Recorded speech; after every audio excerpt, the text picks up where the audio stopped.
ನಿಮ್ಮ ಆರೋಗ್ಯವೇ ನಮ್ಮ ಭಾಗ್ಯ. ಸದಾ ಧ್ಯಾನ ಸೇವೆಗಾಗಿಯೇ ನಮ್ಮ ಪ್ರಯಾಣ. PSSM happy world. ಸ್ಟ್ರಾಂಗ್ ಇರ್ತವೆ. ಕೆಲವರು ಏನು ಅತ್ತಾಗಿಲ್ಲ ಇತ್ತಾಗಿಲ್ಲ, ನೀನು 50 ವರ್ಷ ಧ್ಯಾನ ಮಾಡಿದ್ರೆ ಹೆಂಗಿರ್ತಪ್ಪ ಅಂದರೆ ಹೌದಪ್ಪ ಅಂದರೆ ಹೌದು, ಅಲ್ಲಪ್ಪ ಅಂದರೆ ಅಲ್ಲ ಅನ್ನೋ ರೀತಿ ಇರ್ತಾರೆ.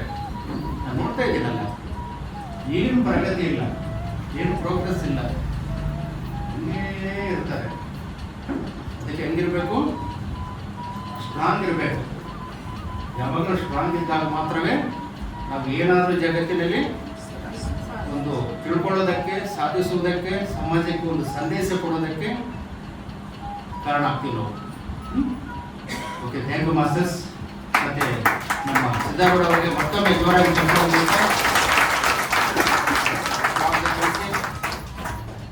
ಮತ್ತು ಸಿದ್ದಾರೂಢ ಅವರು ಕೂಡ ಅನೇಕ ವರ್ಷಗಳಿಂದ ಎಷ್ಟು ವರ್ಷ ಐತ್ರಿ ಧ್ಯಾನ ಮಾಡೋಕ್ಕೆ ಮಾಡ್ತಾ ಇದ್ದಾರೆ. ಮತ್ತು ಅವರಿಂದೆ ನಮ್ಮ ಹನುಮಂತ ಅವರು ಸ್ನೇಹಿತರೆಲ್ಲ ಸೇರಿ ಒಂದು ಬಳ್ಳಾರಿ ಜೈಲಲ್ಲಿ ಒಂದು ಪಿರಮಿಡ್ ಮಾಡಿದ್ದಾರೆ. ಅಲ್ಲಿ ಮಂಡಲಧಾರಗಳು ನಡೀತಾ ಇದ್ದಾವೆ. ನಾನು ಕೂಡ ಒಂದು ಸಲ ಧರ್ಮೋತ್ಸವ ಹೋಗಿದ್ದೆ. ಮತ್ತು ಅಲ್ಲಿ ಕೈದಿಗಳು ಹೆಂಗಿದ್ದಾರೆ ಅಂತಂದರೆ, ನನ್ನ ಅಬ್ಸರ್ವೇಷನ್ ಪ್ರಕಾರ, ನಾನು ಅನೇಕ ಸಲ ಹೋಗಿದ್ದೀನಿ, ನಮ್ಮ ಹೊರಗಡೆ ದಾಳಿಗಳಿಗಿಂತ ಅವರು 100% ಪಕ್ಕ ಇದ್ದಾರೆ.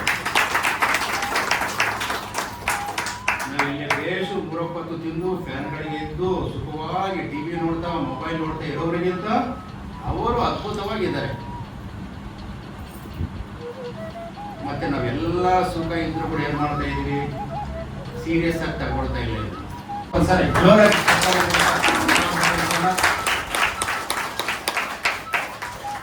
ಮತ್ತೆ ಪ್ರತಿ ವಾರ ಕೂಡ ಸುಮಾರು ಕಳೆದ 10 ವರ್ಷಗಳಿಂದ ಅನೇಕ ಜನ ಮಾಸ್ಟರ್ಸ್ ಬರ್ತಾ ಇದ್ದಾರೆ. ಕರ್ನಾಟಕದಿಂದ, ಆಂಧ್ರ ಕಡೆಯಿಂದ, ಬೇರೆ ಬೇರೆ ಕಡೆಯಿಂದ. ಮತ್ತೆ ಅವರವರ ಅನುಭವಗಳು ಬೇರೆ ಇರ್ತವೆ. ಕೆಲವರು ಏನು ಮಾಡ್ತಾರೆ, ಯೂಟ್ಯೂಬಲ್ಲಿ ನೋಡಿದ್ದು, ಬುಕ್ಕಲ್ಲಿ ಓದಿದ್ದು, ಯಾರು ಹೇಳಿದ್ದು ಇವನ್ನೇ ಬೇಸ್ ಮಾಡ್ಕೊಂಡು ಹೇಳ್ತಾ ಇರ್ತಾರೆ. ಅದು ನಿಜವಾದ ಜ್ಞಾನ, ಅದು ಪ್ರಾಕ್ಟಿಕಲ್ ನಾಲೆಡ್ಜ್ ಅಲ್ಲ, ಅನುಭವ ಜ್ಞಾನ ಅಲ್ಲ. ಮತ್ತು ಯಾವುದು ಅನುಭವ ಜ್ಞಾನ ಅಂತಂದರೆ, ನಿನ್ನ ಜೀವನದಲ್ಲಿ ಏನೇನು ಕೆಲವು ಸಂಘಟನೆಗಳು ನಡೀತಾ ಇರ್ತವೆ ನೋಡು, ಆ ಸಂಘಟನೆಗಳನ್ನೇ ಬೇಸ್ ಮಾಡಿಕೊಂಡು ನಿನ್ನ ಜೀವನದಲ್ಲಿ ಏನು ಪರಿವರ್ತನೆ ಆಗ್ತದೆ ನೋಡು, ಅದೇ ನಿಜವಾದ ಒಂದು ಜ್ಞಾನ. ಮತ್ತು ಇವತ್ತು ನಮ್ಮ ಸಿದ್ದಾರೂಢ ಅವರು ಕೂಡ ಅವ್ರ ಲೈಫ್ ಸ್ಟೈಲ್ ಹೆಂಗಂತಂದರೆ, ನಾನು ಫಸ್ಟ್ ಬಂದ್ಕೊಂಡೆ ಒಂದು 20 ನಿಮಿಷ ಏನೋ ವಿಚಾರ ಮಾಡಿದೆ. ನಾನು ಫಸ್ಟ್ ಟೈಮ್ ಅವ್ರು ನೋಡ್ತಿರೋದು. ಅವರು ಚಿಕ್ಕ ಕಾಂಟ್ರಾಕ್ಟರ್ ಕುಟುಂಬ, ಅವ್ರದ್ದೊಂದು ಒಳ್ಳೆ ಸೆಟಲ್ಡ್ ಫ್ಯಾಮಿಲಿ. ಮತ್ತು ಯಾವುದೋ ಒಬ್ಬ ಇಂಜಿನಿಯರ್, ಅವ್ರ ಫಾದರ್ಗೆ ಪರ್ಸೆಂಟೇಜ್ ಅಂತಂದರೆ ಗೊತ್ತಲ್ಲ, ಪರ್ಸೆಂಟೇಜ್ ಭಯಂಕರ. 1 ಕೋಟಿ ರೂಪಾಯಿ ಅಂತಂದರೆ ಅದರಲ್ಲಿ ಒಂದು 30-40 ಸಾವಿರ ರೂಪಾಯಿ ಪರ್ಸೆಂಟೇಜ್ ಹೋಗುತ್ತೆ. ಆ ಥರ ಅವರು ಕೂಡ ಈ ಫಾದರ್ ಕಡಿಮೆ ಕೊಡ್ತೀನಿ ಅಂತ ಹೇಳಿದ್ರೆ, ಇಲ್ಲ ಇಷ್ಟೇ ಕೊಡಬೇಕಂತ ಹೇಳಿದಾಗ ಇಬ್ಬರಿಗೆ ಒಂದು ಕ್ಲಾಶ್ ಆಗುತ್ತೆ. ಆ ಟೈಮ್ನಲ್ಲಿ ಅವರು ಏನೋ ಸ್ವಲ್ಪ ಇವರು ಫಾದರ್ ಮೇಲೆ ಕೈ ಮಾಡ್ತಾರೆ. ಮತ್ತು ಇವರು ಹೆಂಗಲ್ಲ ಅವಾಗ ಹೆಂಗಿರ್ಬೇಕು, ತಂದೆ ಮೇಲೆ ಏನಾಗೈತೆ ಅಂತಂದರೆ, ಮತ್ತು ಇಮಿಡಿಯೇಟ್ಲಿ ಅವರು ರಿಯಾಕ್ಟ್ ಆಗಿ, ಮತ್ತು ಅವ್ರದ್ದು ಯಾರು ಅವರು ರಿಲೇಷನ್ ಸ್ನೇಹಿತರ ಜೊತೆ ಹೋಗಿ ಅವರ ಇಂಜಿನಿಯರ್ನ ಒಂದು ಕೈ ಕಡಿಬೇಕಂತ ಹೋಗ್ತಾರೆ. ಅವನಿಗೆ ಯಾವ ಕೈಯಿಂದ ಕಡಿದಾರೋ ಆ ಕೈನ ಕಡಿಬೇಕಂತ ಹೇಳಿ ಹೋದಾಗ ಏನಾಗುತ್ತೆ, ಅದು ಬೈ ಮಿಸ್ಟೇಕ್ ಏನಾಗುತ್ತೆ, ಅವನು ಹೋಗಿ ತಲೆ ಮೇಲೆ ಹೊಡಿತಾನೆ. ಅದಕ್ಕೆ ಮಿಸ್ಟೇಕ್ ಹೊಡೆದ್ರೆ ತಲೆ ತುಂಡಾಗ್ತದೆ. ಅದೇನಾಗುತ್ತೆ ಗೊತ್ತಿದೆ ನಿಮಗೆ. ಅಂದರೆ ನೀವು ಯಾವತ್ತೂ ಜೈಲಿಗೆ ಹೋಗಿಲ್ಲ, ಯಾರನ್ನೂ ಕಡ್ದಿಲ್ಲ. ಆ ರೀತಿ ಅವ್ರು ಏನಾಗ್ತದೆ, ಅದೊಂದು ಕ್ರಿಮಿನಲ್ ಕೇಸ್ ಆಗ್ತದೆ. ಅದು ಗೌರ್ಮೆಂಟ್ ಸರ್ವೆಂಟ್ ಅಂದರೆ ಭಾಳ ಸೀರಿಯಸ್ ಆಗುತ್ತೆ. ಯಾವಾಗಲೂ ಕೂಡ ಈ ಕಡೆ ಇವಾಗ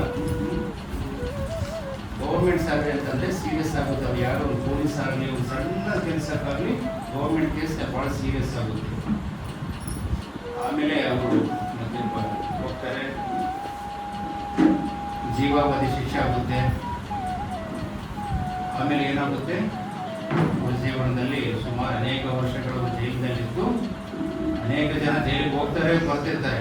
ಆದರೆ ಇವರ ಜೀವನದಲ್ಲಿ ಒಂದು ಸುಕೃತ ಏನಪ್ಪ ಅಂತಂದರೆ, ಒಳ್ಳೆಯ ಧ್ಯಾನ ಸಿಗುತ್ತೆ ಇವರಿಗೆ.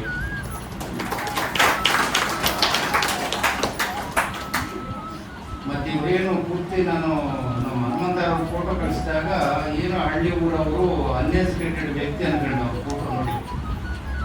ಏನು ಇವ್ರು ಹೇಳಿದ್ದಾರೆ, ಇವ್ರು ಏನು ಹೇಳ್ತಾರಪ್ಪ ಅಂತೇಳಿ ಏನಿರ್ಬೋದು ಅಂತೇಳಿ.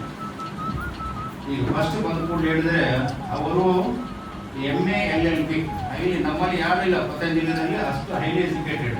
ಎಷ್ಟು ಏನು ಕ್ವಾಲಿಫಿಕೇಶನು? MA LLB. ಎಷ್ಟು ಗ್ರೇಟ್ ಅಲ್ಲ. ಮತ್ತೆ ನಂತರ ಅವರು ಅನೇಕ ವರ್ಷಗಳ ಜೈಲಲ್ಲಿ ಕುಡಿದು ಬೆಂಗಳೂರಲ್ಲಿ ಪರಪನಗರ ಜೈಲು, ಒಳ್ಳೆಯ ಜೈಲಲ್ಲಿ ಕುಡಿದು ಮತ್ತೆ ಇವತ್ತು ಬಂದು ಇದೇ ವೇದಿಕೆ ಮೇಲೆ ನಮಗೆ ಒಂದು ಜ್ಞಾನ ಬೋಧನೆ ಮಾಡ್ತಾ ಇದೆ ಅಂದರೆ ಗ್ರೇಟ್ ಅಲ್ಲ.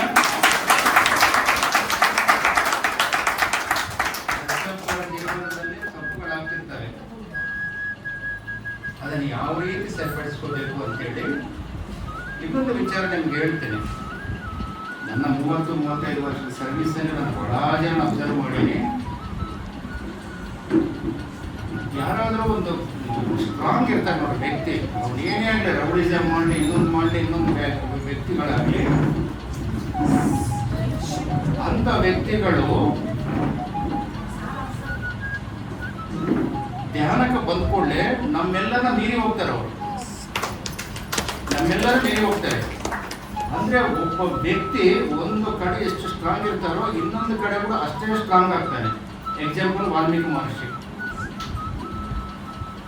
ಲಾಸ್ಟ್ ಟೈಮ್ ಕೂಡ ಹೇಳಿದ್ರು, ನಮ್ಮ ಧ್ಯಾನ ಕೇಂದ್ರಕ್ಕೆ ಕೂಡ ಒಬ್ಬರು ಬರ್ತಾ ಇದ್ರು. ನಾನು ಪ್ರತಿಯೊಬ್ಬರನ್ನ ಅಬ್ಸರ್ವ್ ಮಾಡ್ತಿರ್ತೇನೆ ಬಂದಾಗ್ಲಿಂದ. ಒಬ್ಬ ವ್ಯಕ್ತಿ ಕುಂತ್ರೆ 2 hours 3 hours ಆತ್ಮಾಸನದಲ್ಲಿ ಶೇಕ್ ಆಗ್ತದೆ ಕೊಡ್ತಿದ್ರು ವಿತೌಟ್ ಸಪೋರ್ಟ್. ನೋಡಿದೆ ಏನು ಅಂತೇಳಿ ಅವ್ರು ವಿಚಾರ ಮಾಡಿದಾಗ ಅದೇ ಸೇಮ್. ಅವಾಗ ನನಗೊಂದು ಮೆಸೇಜ್ ಬಂತು, ಕಾರಲ್ಲಿ ಬರ್ತಾ ಇದ್ದೀನಿ, ನಾವಿಷ್ಟು ಒಳ್ಳೆ ವ್ಯಕ್ತಿಗಳಾಗಿ ಇಲ್ಲಿ ಇಷ್ಟು ಸಾಧನೆಗಳು ಮಾಡ್ತಾ ಇದ್ದೀವಿ, ಒಳ್ಳೆ ಸೇವೆಯನ್ನು ಮಾಡ್ತಾ ಇದ್ದೀವಿ, ಇಷ್ಟು ಜ್ಞಾನ ಇದೆ, ಅವನ ಥರ ನಾವು ಕೂಡ ಯಾಕೆ ಆಗ್ತಾ ಇಲ್ಲ, ಇವೆಲ್ಲ ವಿಚಾರ ಮಾಡಿದ್ರೆ ಕಾರಲ್ಲಿ ಡ್ರೈವಿಂಗ್ ಮಾಡ್ಕೊಂಡು ಬರ್ತಾ ಇದ್ದೀನಿ, ಮನೆಯಿಂದ ಫ್ಲೈಓವರ್ ಮೇಲೆ ಬರ್ತಾ ಇದ್ದೀನಿ. ಅವಾಗ ಬಂತು, ಒಂದು ವಿಷಯದಲ್ಲಿ ಒಬ್ಬ ವ್ಯಕ್ತಿ ಎಷ್ಟು ಸ್ಟ್ರಾಂಗ್ ಇರ್ತಾನೋ ಅದು ಕೆಟ್ಟದೇ ಆಗಿರ್ಬೋದು, ಇನ್ನು ಸಮಯ ಬಂದಾಗ ಇನ್ನೊಂದರಲ್ಲಿ ಕೂಡ ಒಳ್ಳೆಯದ್ರಲ್ಲಿ ಕೂಡ ನಂಬರ್ 1 ಆಗ್ತಾರೆ ಅನ್ನೋದಕ್ಕೆ ಇವರು ಬೆಸ್ಟ್ ಎಕ್ಸಾಂಪಲ್ ನಮ್ಮ ಸಿದ್ಧಾರ್ಥ.